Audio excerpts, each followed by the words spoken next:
Welcome everyone to the second podcast episode. Now we have a name, Cherry Unfiltered. Cherry, that's kind of like, doesn't really rhyme with my last name, but... It's like your first part of your last name. Exactly. Can be remembered by it, maybe. So, yeah, Do there you you like go. cherries? I love cherries. Yeah. Cherries actually have a sort of history in my family. It used to be my mother's father's business in the past. So this was when I grew up in Poland. Long time ago, before I moved to the Netherlands and stuff. Yeah, cherries. That was the business. Yeah. So how's it going? Yeah, it's going good. We've had a nice day of recording. Pretty creative day today. And really nice to do the podcast again and just talk about, well, I was thinking about talking about motivation a little bit.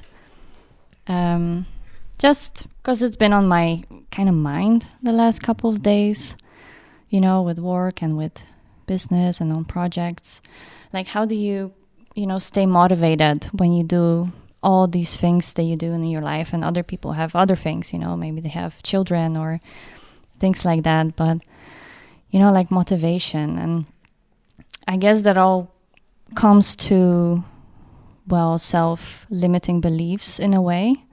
Because if you just rely on getting that feeling of, oh, now today I can do it, then you're probably going to do something once a week or once a month until you just get bored of it. And then it's like, relying on a feeling to come up to be able to do something is not the way to go. And I used to be, and go around like that, like rely on a feeling to come up to be excited to do something, like planning in creating a YouTube video or making a drum video only when I get a kick for it or something. I don't know. Instead of...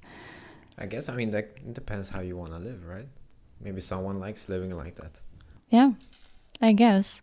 But for me, that kind of like...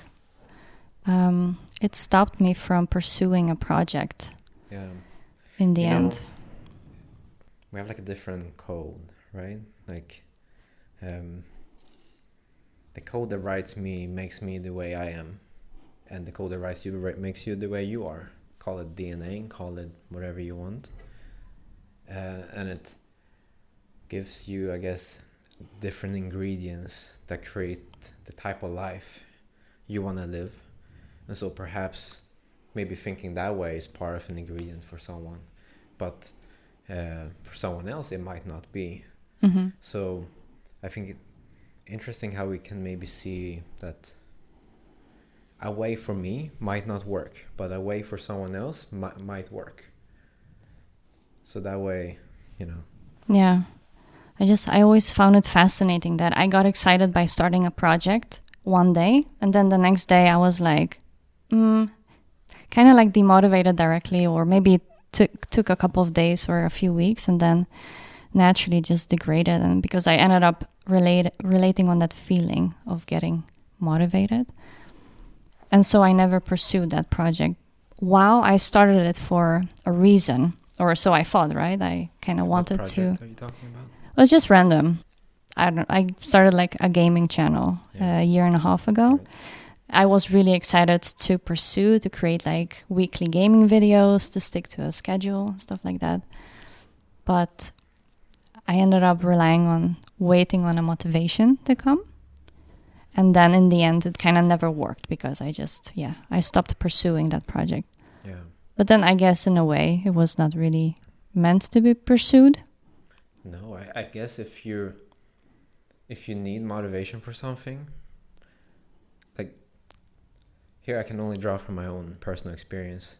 When I'm working on something or whatever it might be, I've never relied on any motivation or even expected to feel motivated to do something, because that, it's like waiting for something that might be missing. Like I might lack something in order to do something. But when I do end up working on things, not by motivation seems to just come as a byproduct. It just happens, right? And it's working on business, for example, or working in any kind of project I'm into, when I'm into them, I'm into them. And that's why I'm working on it. And so you're working on it because you're like fully in it. I give my full self to it. Yeah. Like no matter what day it is, no matter if it's raining outside, no matter if you're feeling not good or you think you're not feeling good or whatever, you don't stop yourself. You just don't think about it. No, exactly. No, I don't do it to feel like any of those things, because anything we feel are temporary. Like happiness, joy, sadness, motivation, all those things, right? Very abstract too. And I feel happy or I feel sad, but sometimes the energy might be very similar, but it's just the way we are labeling things that we are feeling. So in a way, all those things are fleeting. They're always going from one to the next or nothing at all. And so by either relying on feeling a certain thing, you're then limiting yourself, because how often are you going to feel that way? And so perhaps you think only when I'm happy I'm going to work on this, or only when I'm motivated I'm going to go do that thing I always wanted to do. So if you stop relying on emotions entirely, I think that is very freeing. You're free to do whatever, no matter how you feel. Yeah. I guess sometimes it's just hard to go beyond. But it's just fascinating that now we can see that after trying and kind of never giving up with pursuing something, Yeah. And how are you? Because you asked me and we just talked about how I am, and we ended up talking. Some people just say good. And so right.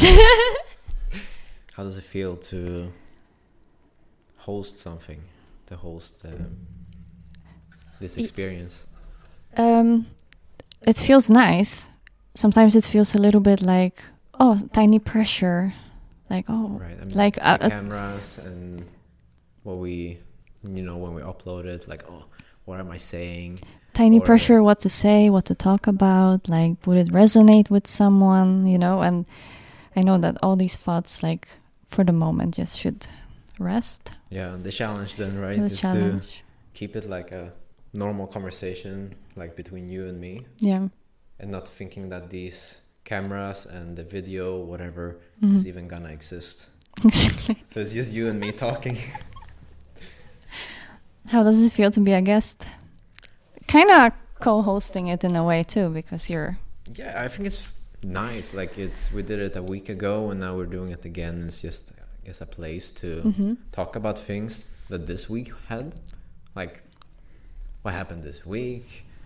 What we done? And then it's just fun to look back, maybe, like what we talked about, what we did in the past. Oh, a week ago you said that AI launched the model that generates like apps, build codes. Yeah, so for a while you've been able to build extensive tools, web tools, or anything that can be digital or beyond. You've been able to do it for a while, but the models are getting better and better and better. So it's getting easier and easier to do those things. And so it's getting easier and easier to do complex things that just months ago would take teams a long time to build. But now it goes really quick. So you can be one in a company and make things 10 people. You would need 10 people to make the same thing. But you just added like 8 plugins to your website. Yeah, I made 8 tools for fun. Yeah. I wanted to test it out, like how well could it actually create things. You know, I've been thinking about making those things. Weren't in that stage of development yet, but now been making a few. Like, when you're those who know those are web developers, or maybe just anyone, right? So when you're making your website, in the corner of the tab there's an image, right? It's called a favicon. I always search online to use that tool, so I decided just to make that type of tool, but for ourselves, maybe with different features, and that was very easy to make. Exactly. It went really quick, and I haven't been able to do that myself because I don't code myself. I understand some coding languages like HTML, CSS, for styling, and JavaScript functionality, etc. But I was never a hardcore like Python or C++ programming. Yeah. Maybe I understood like getting a grasp at it from courses in school, but beyond that, I've just used it like these no-code platforms previously. Yeah, exactly.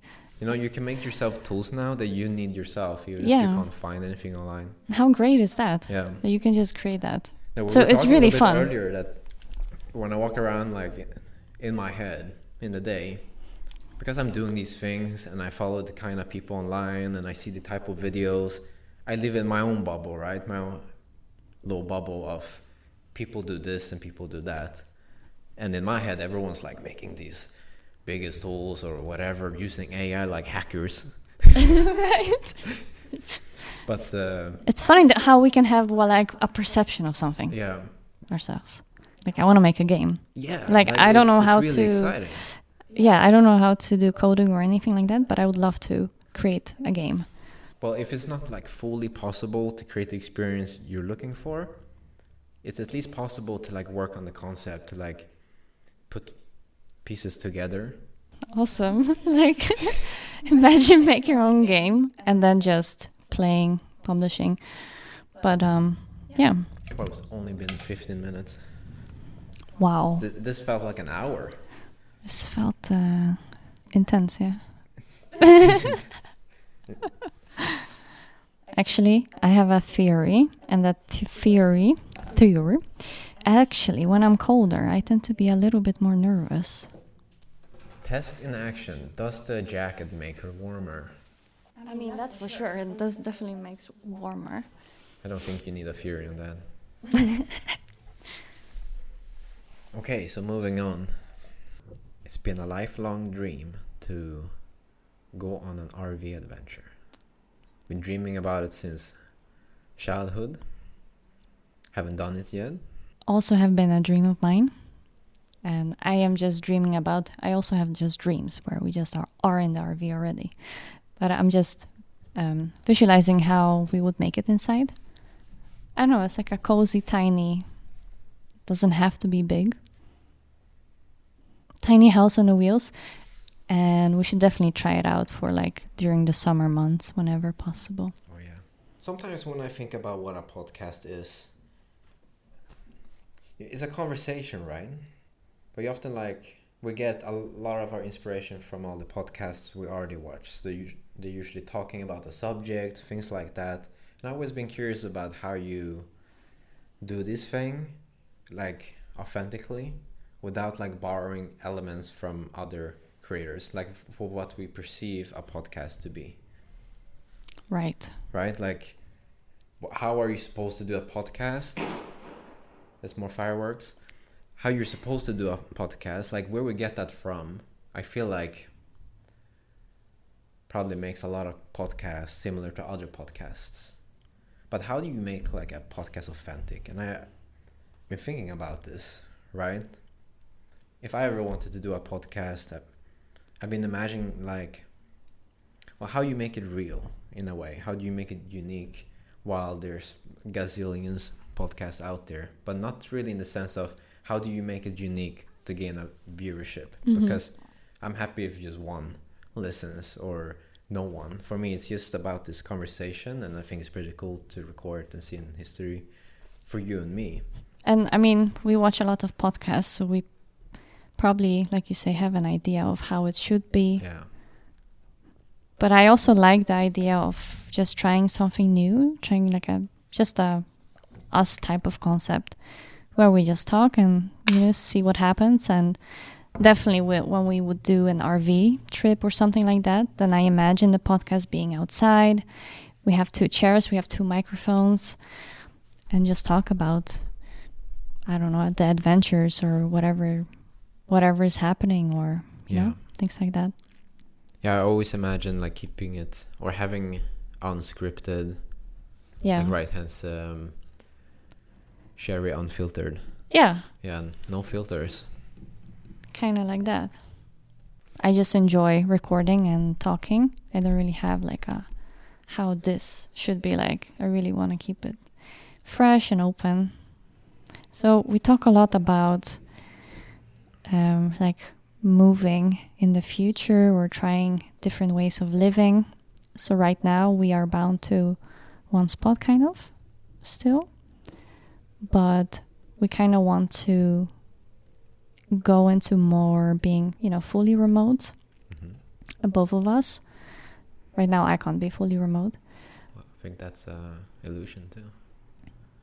Because we were never actually bound to anything. Mm-hmm. So if you would say you're bound to something, you're not really bound to it.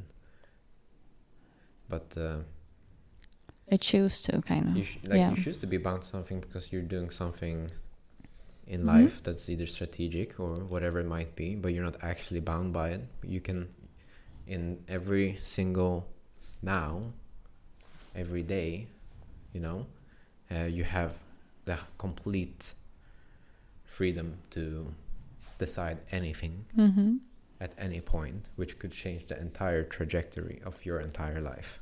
Right? And you have that power in your moment. So it's important to know that I choose too. Yeah.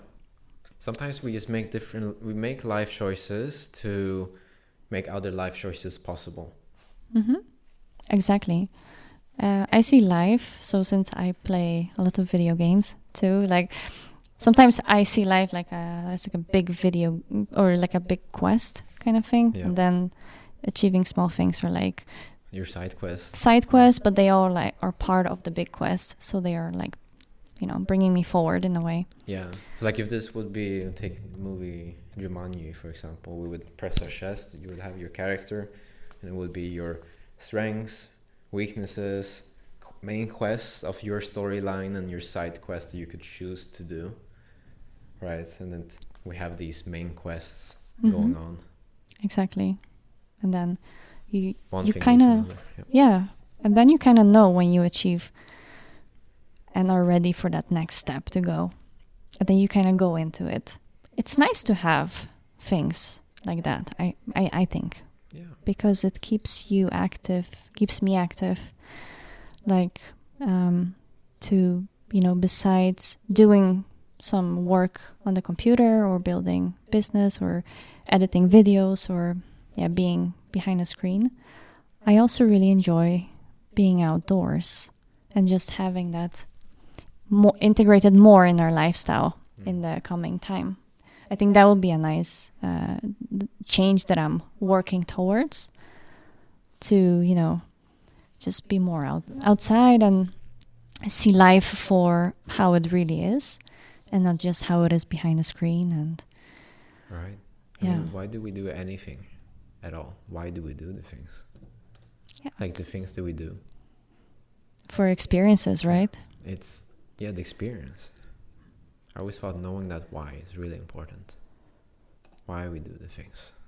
Why we sit here and talk. Why we work on the things we work on. Why we live the way we live. It's nice to know the why. Was there a moment when you were still searching for that why, but you were like one step before the why? You know what I mean? Or did you always know your why, maybe? I felt like I've always known why I do things. So it makes sense in every single moment that whatever you do, it comes from your heart, your intuition. That makes sense.